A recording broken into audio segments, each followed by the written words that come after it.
Hey, friends and revolutionaries, back to take a look at last month's Masters of the Universe Classics figure, Manny Faces. Running about 10 days behind here. Intentionally. This is going to be another big Masters of the Universe Classics week. There's a lot of cool stuff that I want to show off, and I just had to wait for some things off eBay. But yeah, we're going to go ahead and kick this set of reviews off with, as I mentioned, Manny Faces. Very cool figure. One of the, what is it? Hard hitters, I think they're being called. There is the Masters of the Universe Classic packaging, Manny Faces. The gibberish on the back says contains one figure and accessories. Please notice plural, very important. But there we have Manny Faces. No doubt, along with Trapjaw, Manny Faces and Trapjaw were the characters I wanted to see in this line. I was hoping that the line would last long enough that we would see Trapjaw and Manny Faces both. You know, they look so awesome. The figures are so well done that those two characters I desperately want to see how they did. And I wasn't disappointed with Trapjaw. I'm not disappointed with Manny Faces in the least. He is very awesome. Just to take a look at the packaging, typical Masters of the Universe packaging. We all know it. Some of us love it. It's got the dimple in the front. No air holes here, but there are my air holes that I love so much. It says Manny Faces, Human Robot Monster, with the Masters of the Universe logo at the top. On the back, we've got other figures. Roboto, which, if you notice, he uses the same legs. Mossman, Buzz-Off, Battleground Tila, and He-Man.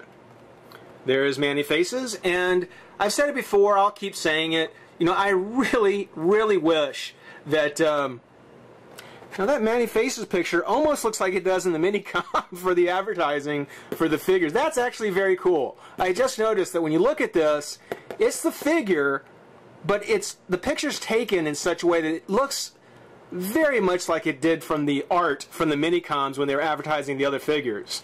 I'm sorry, that was totally aside. But yeah, I think it's interesting that we have Manny Faces, He-Man, and the blonde Tila together for reasons we'll see here in a little bit. There's the picture of Manny Faces off his vintage card. It's very cool. Manny Faces, Human Robot Monster. Real name, again, not going to bother with them. I think they're dumb. Perhaps the greatest actor on Eternia, Manny Faces, the Master of Disguise, performed before King Randor and Queen Marlena for Prince Adam's 18th birthday. Not really. Strike one. It was here that he drank a magic potion created by Skeletor. No, that's strike two. That transformed him into a terrible monster with great strength and loyalty to evil. With the help of He-Man and the Sorceress, strike three. Strike three, this bio is now out. Manny Faces was cured from his transformation, but the process left him forever split between not just two, but three personalities. He now uses his powers to protect justice in his greatest role as Manny Faces, the man who is three warriors in one, fighting as a human, robot, or monster. I almost might give it a strike four on that one. I almost would. We'll go with three. 3.5. 3.5 strikes on this. The bio makes me think that whoever wrote this can look at pictures but can't even read a comic. You, my friends, are about to find out the true ordeal of Manny Faces. Stick around. No surprise to anyone, I'm sure, that one of the things that made Manny Faces so sweet originally was the minicom that he came with, The Ordeal of Manny Faces. An ordeal is exactly what it was. The story opens with He-Man and Tila watching Manny Faces the actor on stage. A celebrity, what with his own wagon, big crowds, Dark Stalker. That tells you hit the big time, when you got your star on a wagon. The stalker turns out to be Skeletor, who does what most creepy stalkers do. Sneak backstage and corner the guy alone with a bottle and an ultimatum. Despite only having a sword to his well-armored neck, Manny Faces decides to drink. Boy, actors in the 80s, they were into some weird stuff, weren't they? After chugging the bottle, Manny Faces becomes a beast. And no, I don't mean some angry drunk. I mean a real beast. But Skeletor, who only brings the good stuff, gives him a whammy and turns him back into a human with no memory of what happened. Not long after, the ruler of Eternia, See, this is a time when Teela was blonde and Randor didn't have a name, was holding a banquet for the heroes. Manny-Face is there to provide the evening's entertainment. That is until Skeletor, Dark Lord of Destruction, Stalker, Groupie, gets to add Gatecrasher to his list of titles, and metamorphs Manny-Faces back into his monstrous minion, ordering him simply to grab the woman. I always have a good laugh at the thought that, what if Teela hadn't been the only woman in the series by this point? I mean, wouldn't it have been hilarious to see Manny-Faces spend a whole panel looking confused, scratching his helmet, trying to decide which one to grab, and then actually getting the wrong one, forcing Skeletor to have to transport them back so they can get the right one, muttering the whole time how he's never going to bring Manny-Faces to crash another party again? Think about it. But they do get away, and He-Man realizes that when dealing with Skeletor's magic, he's going to need the help of the goddess. So he sends a message by Falcon, and by that, I'm guessing they mean Zoar. Somehow, the awesomeness of seeing the Millennium Falcon show up would have been just a little too much for us at that young age. The goddess transports herself and He-Man to the Dark One's lair just before Skeletor is able to present Teela as a sacrifice to a demon that he suffered. He-Man, realizing magic's not really his thing, goes off to fight the big blue dust bunny, leaving the goddess to deal with Skeletor. She gives Manny-Faces her own magic whammy, turning him human, and he releases Teela, who promptly grabs a sword and shield, and decides that a stand-up fight against a big blue demon next to He-Man is probably a smarter place to be than between Skeletor and the goddess as they throw spells at each other. Manny-Faces is on the sidelines, the guy's an actor, fighting's for a stunt double, leave him alone. That is, of course, until Skeletor hits him with another monster whammy. The goddess isn't having it, so we begin to see a classic duck season, wabbit season, as Skeletor and the goddess go back and forth on poor Manny-Faces until the guy explodes into what I can only imagine is goo. By this point, He-Man and Teela, who, yeah, I almost forgot they were in the story too, have managed to drive the demon back into its pit and turn to take on Skeletor, who, if nothing else, knows when he's outnumbered and managed to escape again. When He-Man and Teela rejoin the goddess, we see that Manny-Faces survived the gooification, but the constant change from human to monster, good to evil, left him now a robot, neither good or evil, simply waiting instructions. With a final whammy, the goddess returns Manny-Faces to human. And though the others join Manny-Faces in relief to be over, the goddess reflects that for him, the ordeal is far from over, because the monster and robot are now part of Manny-Faces, and it's only a matter of time before Skeletor uses them again. But those, my friends, were the adventures for us to have with our figure. I do want to take a moment and just show a couple of things from the Filmation origin story, The Mystery of Manny-Faces. In it, we see our familiar actor friend, maybe a little more tan with wide eyes, his monster face, and the robot. But in the Filmation series, we also see him trying out a couple of new faces, like Skeletor, Beastman, and an oversized Orko. Why do I bring this up? No reason. And now that we've got our Manny-Faces, guys, those adventures can continue.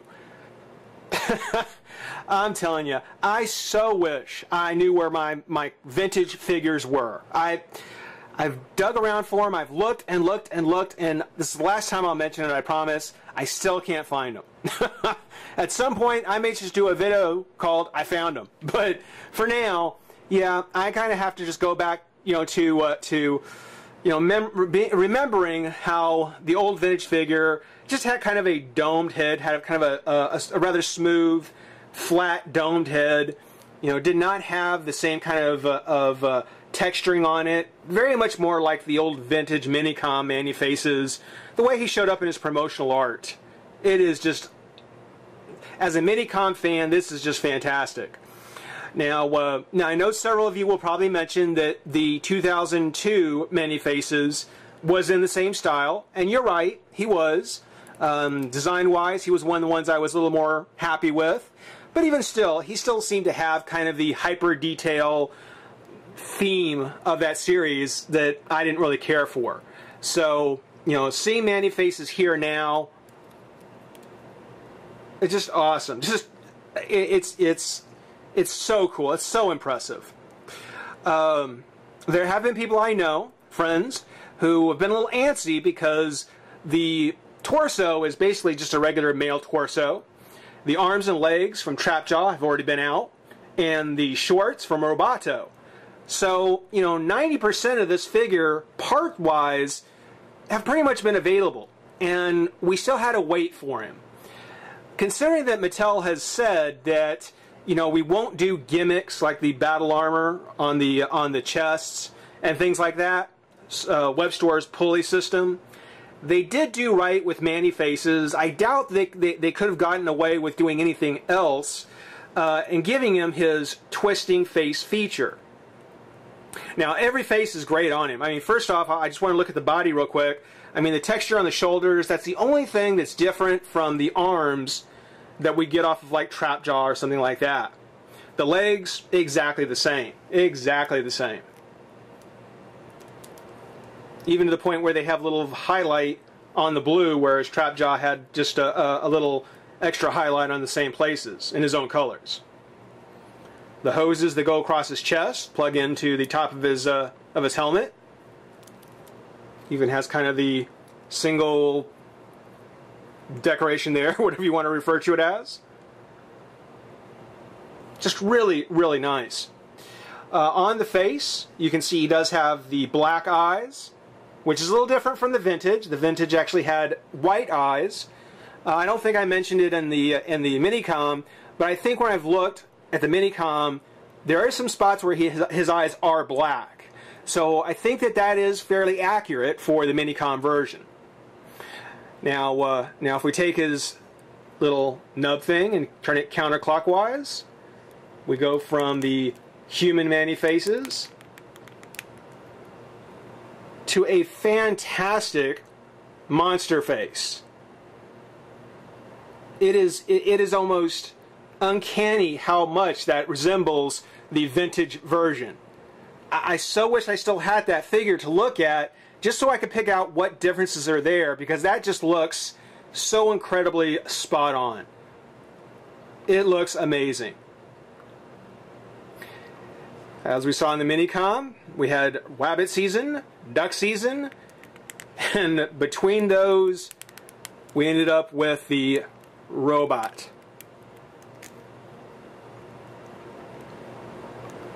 And I always kind of like the robot, how it almost has kind of a skull style face to it. I don't know if that's intentional, I don't know if that actually was meant for anything, but it does look very, very cool. The head, of course, there's no articulation on the head because it's in the dome, so you're not going to get any kind of ball jointed features at all. The shoulders do come up and out. Twist the bicep, elbow, and wrist. Does twist at the waist with a nice crunch. Twist at the top of the thigh, knee, and twist at the boot. So really a very, very fine figure. You know, all the articulation is there, and even though we don't have the ball joint on the head, which I gotta say this, considering that all the heads on the Master Universe figures, all the male characters can swap with the male characters, female heads can swap with the female heads, considering that all those heads were designed to be swapped out, you would have imagined that Man-E-Faces would have been the one whose dome would have popped off, and you just would have actually swapped out the head. You might have gotten 3 different heads, one robot, one monster, one human, kind of like they did the way you swap out the plates on the battle armor. Rather, they actually did go ahead and give us the 3 separate faces with the pin to twist to the top. So, Man-E-Faces, the man that should actually be able to use all the heads, is kind of limited by the fact that he has this gimmick. To get around it, they did design it so that the pin can pop off, like so. The dome can come off, and there's the very cone-headed Man-E-Faces. You pop this head off, and as probably you know by now, but I'm still going to keep it a secret, or I'm going to reveal it now, there is a secret head that he came with. And there was, of course, a huge stir about it. It's like, what's Man-E-Faces, the promo figure that's going out. There's a piece of the card cut out. What could it have been? And somebody says, well, didn't they show him off once with a He-Man head? And that kind of spoiled it for everybody. But yes, he does come with a second head with 3 separate faces, one with He-Man, which I don't agree. I think he should be Beastman. And the reason for that is because if you saw the Filmation episode, The Mystery of Man-E-Faces, you know that Beastman was one of the faces he showed. Skeletor was one of the others, and that's there. Looks quite fine. And, sure enough, the Orko. Now, it's not a complete Orko head like he does in the Filmation version, but it's still a nice nod to the episode. And that's very cool that the scarf for Orko, they use a similar color purple for his hoses, so it all kind of goes together. That's actually very cool. Along with the extra head, Man-E-Faces, who will... Oh, we'll leave him as Orko. Yeah, we'll leave him as Orko. He does come... Snap that back down. He does come with his orange camera pistol thing. I always figured if they did photog, they would recycle or reuse Man-E-Faces' gun. Doesn't look like that's the case, but yeah, I always kind of thought his gun looked a bit like a TV camera. Perfect for an actor, right? But you go ahead and stick it in his hand like so. Actually, it's pretty cool. You can even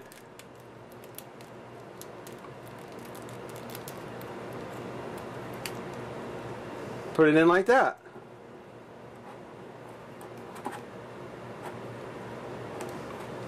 Get him to stand up here. Come on, Manny. My board is getting slightly warped. There we go. Alright, so there you have it. Man-E-Faces. Definitely one of the heavy hitters from the line. Ram Man, still looking forward to Ram Man when they get around to him. What is it? Fisto, Cobra Khan. Big characters still coming, but no doubt about it. Trapjaw and Man-E-Faces were figures I was just really looking forward to, and I'm really, really happy about. Hope everybody enjoyed watching. Rate, comment, subscribe, join the revolution, and Master Universe fans, stick around. Got a lot more coming. You have a good one.